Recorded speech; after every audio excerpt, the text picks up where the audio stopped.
kuya. Tingnan. Controller. Anong itsura ng box? Hitbox?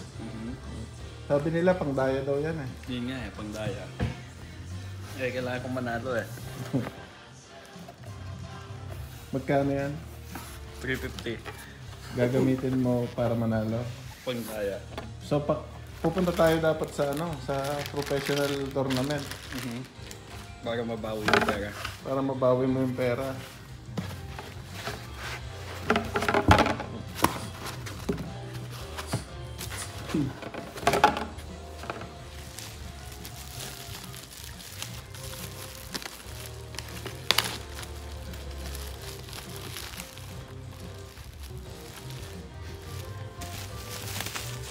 Yun, no?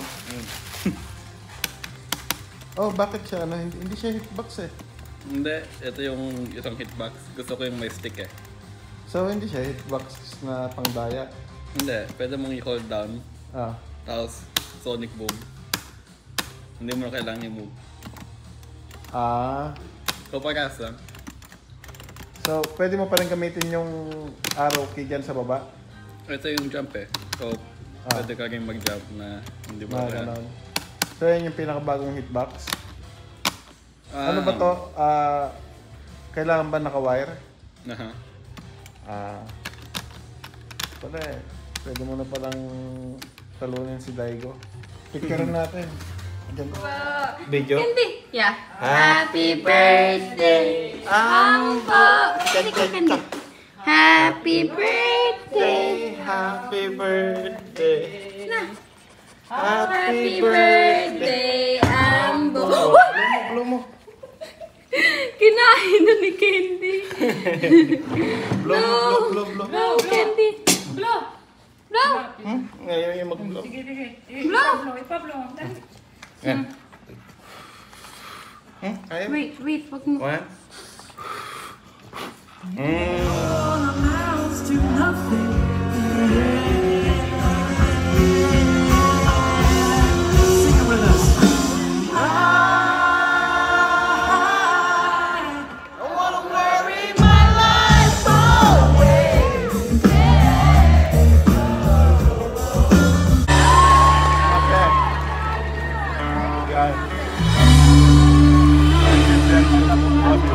I'd be lost without you.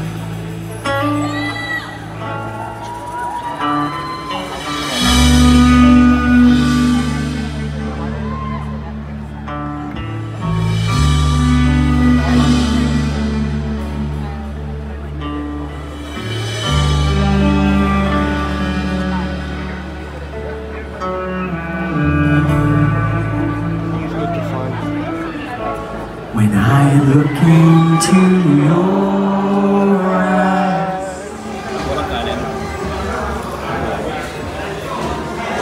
Authentic?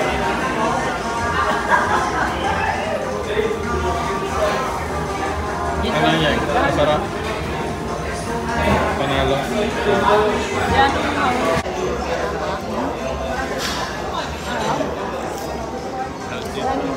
Sarap ng chocolate niya. Ang lapot.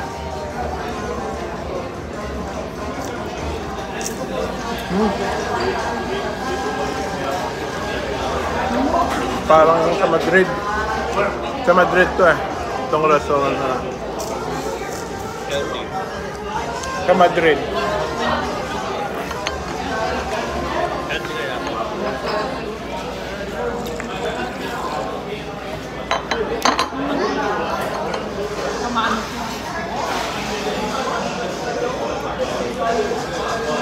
Ano?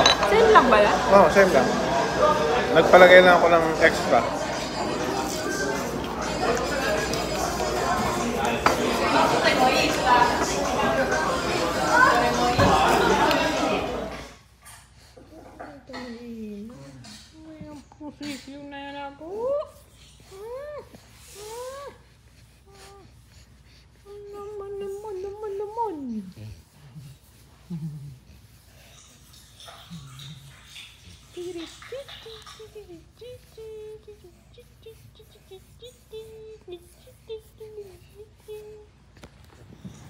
Ayan. Saturday ngayon mga guys, nag-barbecue tayo. Meron tayo ditong Adidas na may arthritis. Ewan ko bakit naging ganyan yung Adidas ko. Pinakuluan ko kasi sa pressure cooker para sobrang lambot. Tapos meron tayo ditong mga laman, karne. At meron tayong tainga ng baboy. Ayan. So barbecue muna tayo. Makaka-relax dito ngayon kasi ang ganda ng weather. Perfect na perfect yung weather, hindi masyadong mainit, hindi masyadong malamig, kaya sarap ng sarap mag-barbecue sa labas. Yan, balikan natin mamaya guys. Ayan, meron tayong bagong shade. Napulot namin to eh. Ayos pa. Oakley. Titingin kami ng titingin ng bahay, di ka naman bibili. Titingin kami ng bahay kasi nagbabalik kaming bumili ng mga 4 na unit. Tag-iisa raw. Bumili ng bahay. Yan ang Ang ganda ng mga bahay dito guys. Sana naman makamove on sa bahay. Mong lumipat ayan? Because I like our house. I like our community. Do you see the community here? It's dead. It's dead kasi bago pa lang. Okay, but I like our... It's empty. Empty pa kasi. Dinidevelop pa lang tong lugar na to. Ang tawag nila dito is Port St. Lucie. So, Cute to, no? Tingnan mo. tapos, bahay niya, tingnan mo naman, may backyard na ano. At Yan. 2.5 baht. Tingnan mo. Oh. And it's only 2.5 baht. Bibili tayo ng mga 3 unit na ganyan. Oh, may opisina pa siya. Oh. Mukhang maliit sa harapan pero grabe ang loob. Oh, pwede ka na matulog dito.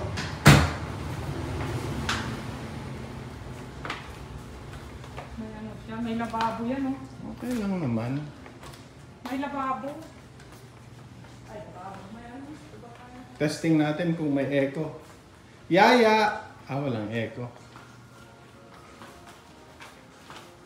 Yan ang ano, perfect na backyard.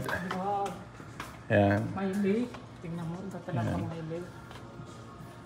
Yan, meron pa siyang Ganda naman ng ano gazebo. niya, gazebo. Tapos, Kataniman Ta- din mama tayo- na palaya. tayo hindi gazebo, sebo lang meron. Gazebo. Yeah, but we have Target, Walmart, everything. Yeah, we have everything naman there. Pero And we meron have din daw din sila yan dito. Oo, imposible naman. And we have Imposible Pet naman wala silang Express. ganun. Ang cute talaga sa loob. Oo, cute. Meron ka pang ganun Ganyan view. gawin. Ikaw na lang magsemento, lagyan mo ng bato. And we have Pet Express kung yun ang butitit natin. Oh, ito I ang know, but master far nila. away. Ayaw talaga ni Ayan umalis sa bahay namin. Ito pala ang carpet, hindi pala ano rin. Hindi po parang cheap ang dating na itong carpet na siya. Kay carpet. Pwede pang gawing kwarto to. Diyan matutulog si Papa. Tapos butasin mo na lang to para merong access dito. Kaya ano niya, labasan. Maganda ha? Sa liit ng bahay sa harapan, kung titignan, ang laki ng loob. Oo. Diyan ulit sila Mama at Papa kay Ambo. Ganun din. Hindi, may opisina si Ayan. Ano naman na yan? So may parang 4 bedroom to. Saan? Nakita mo yung opisina? I know ba? Sandali, ilang bedroom? Tingnan mo. Ito, 2 bedroom me, dito. Kuya, Oh. Mama, Papa are all gonna have to share 1, one 2. bedroom. Hindi, lang yun. bathroom. I mean, one bathroom. Okay lang yan. Oh, cute naman to. Oh, Sana, 1, 2, 3. ito naman si Bella. Meron ka pa dito isang kwarto extra. Oh. Ay, pantry pala yan. Oh, meron na nakaredy. Oo. Ay, nakaredy ng ano. Hindi na Kailangan- pwede mong ipa-convert to na bathroom. Malaki. Ito, magpapalagay lang ako ng shower dito. Oh. Pero brand new na ang bahay, kailangan mo ba? Hindi, papatanggal ko to. Para ito na yung pintuan niya mismo. Tapos yan, ito na yung shower. Oh, ito yun, oh, extra. 4 bedroom. I know, but it's still so tiny. What's the Bakit? point? Oo, syempre. Eh di magmumukhang tiny itong walk-in natin. Hindi, parang salamin to na sitro na may kortina. Four It's bedroom. better Pwede na to. Cortina. Pwede na to. Mga apat. Order kayo ng apat na ganito. No, stop joking. Ito naman si Ayan, masyadong seryoso. No, because we're out. Ito yung 4 bedroom nila. So lumalabas 5 bedroom to.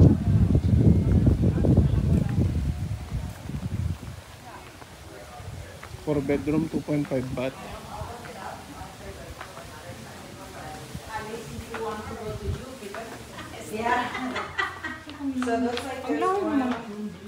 So ito yung opisina. So isang bedroom na yan. Ano yan? Kwarto? Bathroom?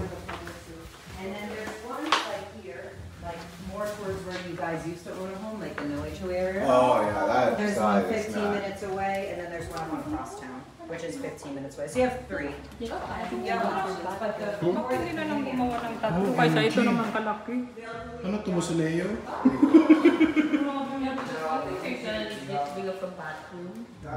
Wait, bakit siya kayo? Hindi share to. Ito yung share na bathroom. Hindi ko sa inyo nga. Ang aliwala to. OMG. Anak na lasi.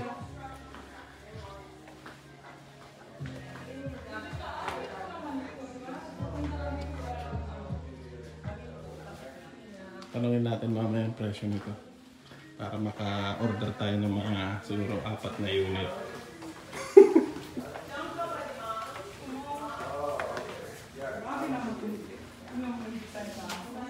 Magagaya naman sa pula niya, mami. Ba't naman?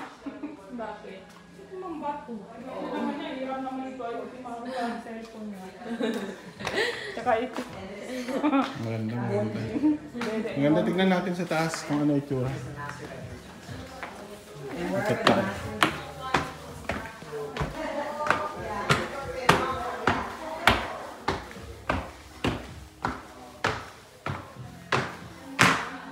Oh, mayroon pa siyang ano, loft. Pwede. Dito na yung... So dalawang bedroom na sa baba, di ba? Tapos ito. No, there's only one bedroom downstairs. Hindi, yung opisina at saka yung bedroom. So pangatlo. Ano siya? Beach, ano talaga? Beach Pang-apat. design. Ito maliit. Maliit ang room. Sana palating naman konti. Huwag na lang ang mga wine room. Yeah, merong wine room. O pang-5. Ayun, wine room. Pwede wal- turn into a bathroom for mama and papa. Ito family. Family. Paano lang to mga bata? Wala masyadong master bedroom dito. Pero Ang hindi ko master pa lang ganito kalaki. bedroom na nasa baba. Laki. Ano siya? Tanungin na natin magkano. Magkano? 600K. Magkano yan? 700. 700? 7 to 8. 7. 7? Ikaw? 600. Okay. It's actually kasama na lahat, pati upgrade, lahat, pati lupa. 400. No. 600. Almost 7. Almost. 648. Almost 7. Yeah, in the middle. Grabe. 600. 3,000 square meter. Oh, Yun ang pinakamalaki. Oo. Yung magkano yung pangalawa? Hindi mo tinanong. Hindi ko na tinanong kasi Oh, talaga, baka 400 lang yan. 500 lang siguro yan. Hindi okay kung 600 lang naman. 600 lang yan. Bakit Bilhin mo bakit na mo malaki? bibili niyo mas maliit? Kasi kung sa ano, hindi na ako magtrabaho. Hindi ka na magtatrabaho. Kailangan mo pa rin magtrabaho. Pahinga yung gaboy doon. Hindi na ka. Naka-on. No, kanina. I just Ito turned pala it yung on. presyo ng ibang bahay. So yung Pangalawa, pangalawa, yung 2-3 2-3 square meter is 548. Kasama na pati lupa, lahat gourmet kitchen, lahat na. Hindi kasi bungalow siya eh. So malaki yung ano niya, sakop niya. Pero yung row 1, which is yung pinakamalaking bahay is wow, 648 lang. Pero kung gusto mo pang ipa-upgrade talaga ng yung pinaka full upgrade na ano na talaga 674. Kumbaga yun yung pinaka mataas na nilang upgrade. Meron silang wine room doon eh. Pwede mo yun i-turn into a bathroom for And mama at papa. pwede mong pagawang 5 bed and 3 bath. Yung 6 for 6, 48. So gagawin na nilang 3 bath siya and 5 bed. Pwede na. Not bad. Gano'n nga talaga yun. Para pag lumayo ka doon, ay nakuha ka na. Order na tayo ng mga ilan unit. Mga 4. Mga 4 na model. 1 year na naman nila gawin. 1 year. 9 months to 1 year yan. Tingnan naman natin yung iba. Kailangan mo na i-order ngayon. Naman, ba? Ito naman si Ay. Nagtitingin pa lang tayo. Hindi pa tayo bibili. Dapat, Pero at least alam mo na. Kailangan pa natin tapusin si Kuya. Tapos naman. hindi kasi kung gawin nyo yun parang yun Ave Maria. Wala naman. Ngayon 900,000 na naman. Sa bagay, ito kaka-start lang nito. Yung Ave Maria Kaya yung nakita natin mga murang-mura pa. 400,000 lang dati. Very reasonable yung price niya. Kung a year nyo na naman yan, next year, build na to Hindi, lahat. tingnan muna 900K natin na tong naman. community kasi hindi pa natin alam kung ano ang itsura nito eh. 3 sa taas, 2 sa baba. May town center daw to eh. Tingnan muna natin yung town center nila. Kaya nagtitingin kami ng bahay pero hindi pa kami pwedeng lumipat kagad kasi tinatapos pa yung college ni Kuya. Si Ayan siguro, pwede na yan i-move ng college kung sakasakali. Ano ba meron dito? Nakalit FAU? FAU, pangalan.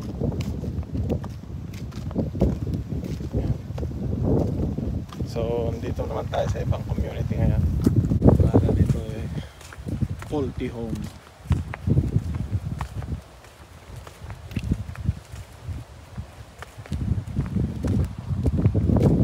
Ganda ng ano. Pero parang mas maganda yung aura dun sa kabila. Ito yung model na sana bibilin namin dun sa malapit sa amin, kaso di kami natuloy dahil yung location nito masyado kaaya-aya, pero ito talagang sobrang ganda ng location. Ay, ito dapat yung Ito yun, di ba naalala mo? Naalala mo pahaba yan, oh?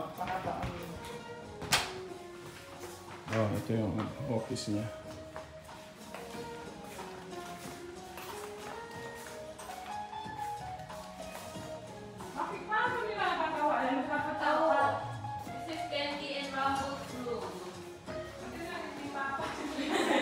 Iba yung aura nitong bahay natin, maganda. Candy and Rambo has a room. Maganda rin sana. Look.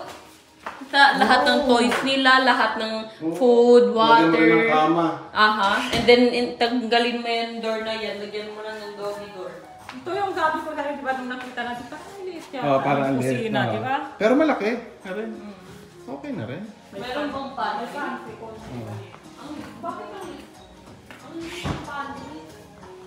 Yan natin. Ito yung bahay na sana bibilin namin. Hindi lang kami natuloy. Nakapag-down na kami, mabuti binili pa ulit yung down payment namin. Aha. Malilit ang room nito. Maliit Buti siya. hindi na lang tayo natuloy. Tapos 100 pa. Oo. Tapos magdadrive ako ng malayo. Although meron to. But it's so cramped compared to the other places. Kasi lahat nandito eh. Kaya maliit. Ito ang masters, ang liit din. Ang CR. Ito tatlong room lang pala itong tower? Hindi, 4. Kasama pati yung office. Itong $1 million view. Yan. Pahabang lake. Ganda. Ito yung pasukan ng ng isang community dito. Pwede ka na dyan maligo yun. Wala kang tubig sa bahay. Yan yung fountain nila. Maraming zoom. Nasaan yung nila? Nasaan yung sale center nila? Yan, for few weeks kasi nag-uulan dito sa sa South Florida. Palaging ulan ng ulan. Halos araw-araw umuulan. Parang yan sa atin sa Pilipinas tuwing mga ganitong panahon. So tag-ulan din, parehas lang dito sa Miami, maulan din. So yun nga guys, dumating na kami from dun sa trip namin kanina na namasyal sa Port St. Lucie. Maganda yung lugar. Actually hindi na pala Port St. Lucie ang papangalan nila dun sa lugar na yun. Papalitan yata nila or pinangalanan na yata nilang Tradition. So bale west side siya ng Port St. Lucie. So yung location na yun is 10 years pa lang daw yata na na-develop. So karamihan mga bago pa lang. So magbibuild sila doon ng bagong city. Kompleto naman siya. May Publix na grocery. Nagtatayo na rin doon daw ang Amazon Delivery Center. Mga malalaking building. Mga essentials na pamilihan nandun naman. Hindi lang namin na video na yung kanina yung lugar. Pero meron silang downtown na malapit from that point na tinignan namin yung bahay. However, hindi pa kami makakalipat kaagad-agad kasi nag-aaral pa si La Kuya. Kailangan pa nilang tapusin. Ayaw ko naman na last year na ni Kuya sa college lilipat pa siya. Ayan, tuko.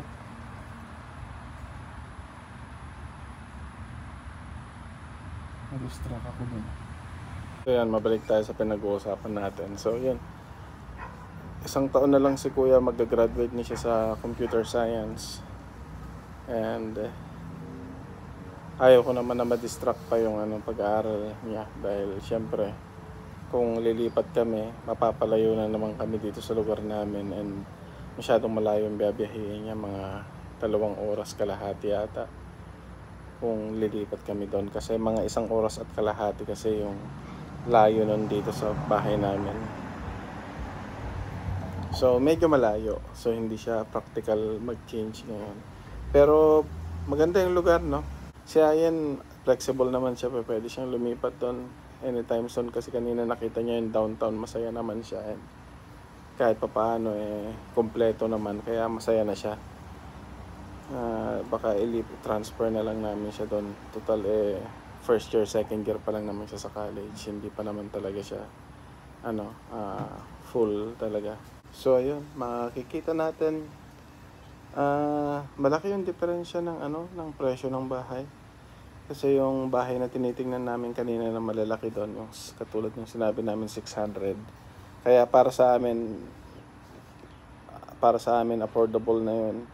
Kasi kung i-compare namin yung ganung kalaking bahay dito sa lugar namin is mga nasa 1.5 na siguro, 1.6 million. Kasi dito sa amin, kasi syempre city na, masyado ng mahal ang bahay dito.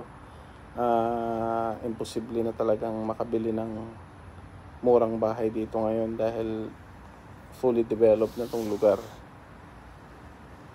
Kompleto ang amenities dito, kompleto lahat ng shop, lahat ng maisip mong activity, katulad ng concert.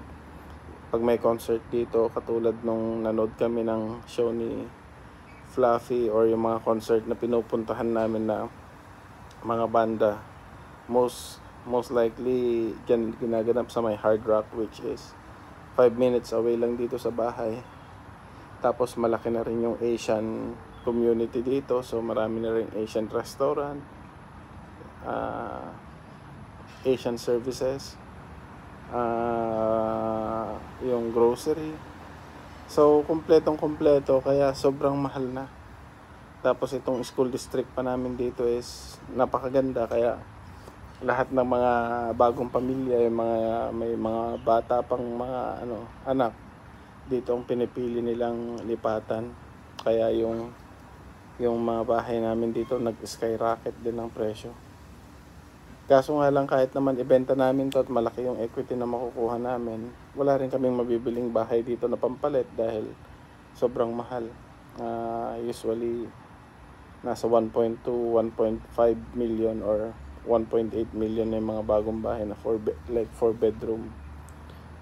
Yun yung mga brand new. Kung gusto mo naman bumili ng mga second hand, medyo luma naman na kasi for example dito sa lugar namin, itong community namin ang isa sa pinakabago, which is 2010, 2012 lang na build. The rest is nasa 1970s, 1980s na. So yung mga bahay na mabibili mo is talagang kalumaan na kung ibebenta namin tong bahay. So hindi siya good option, no? Hindi siya yung talagang practical na ano. So kung ibebenta man namin ito, baka lilipat na lang kami ng location katulad nga nung pinuntahan namin kanina, Port St. Lucie. Pwedeng dun siguro, pwedeng lumipat someday, tingnan natin. And yun nga yung reason is syempre tumatanda na rin yung parents ko and pahirap na rin ng pahirap tuwing taglamig dyan sa Canada. Hindi naman sila pwedeng forever na nandyan sa Canada, lalo na sobrang lamig. Mas maganda pa rin na nandito sila sa Florida para kahit pa paano parang Pilipinas yung weather, so kahit pa paano maginhawa yung pagtanda nila. Hindi sila nag-worry about madulas or pupunta sa grocery na napakalamig, alam niyo yun. So yun lang yung disadvantage na pagtira nila sa Canada. Yun nga, hindi ko naman inaano yung ibang tao na na pumupunta sa Canada. For sure, maganda ang Canada kasi syempre para sa mga bata katulad natin, mga kabataan katulad natin. Hindi na pala ako kabataan. Middle age. Mas bata pa sa akin. Maganda. Kung may opportunity kayo pumunta pa rin ng Canada, pipiliin ko pa rin pumunta ng Canada kasi maraming trabaho doon. Lalo na kung masipag ka, yayaman ka talaga sa Canada. Same thing din naman dito sa Amerika, kaso nga lang mas mahirap kasi ang pagpunta ng Amerika. And sa ngayon, ang alam ko, pinaka the best na ticket pumunta ng Amerika is dapat kahit pa paano nurse ka. At kahit pa paano meron kang experience na nurse dyan sa Pilipinas. Hindi lang yung nakagraduate ka ng nurse, hinahanap talaga nila na kailangan may experience ka kahit 5 to 10 years siguro. Pero yan, pahirapan ko makapunta dito, pero yung mga nurse na naririnig ko, yung mga kasamahan ni Mami Lay is napakaswerte nila na diretso kaagad sila dito, na immigrant kaagad sila. Kaya yung mga nagna-nurse dyan, pagbutihin yung mabuti and then maghanap kayo ng experience kaagad para pag may pagkakataon, apply na sa Amerika. So, yun yung pinaka Pero anyway, hanggang dito na lang guys. Salamat sa pagsama nyo sa amin today. Yung barbecue di ko na napakita kanina pero naubos na. Konti na lang natira. At paano pumatok naman na itawid naman yung yung chicken feet. May chicken feet ako kanina kaso nga lang nagutay-gutay dahil sa pressure cooker. Ayan guys. God bless.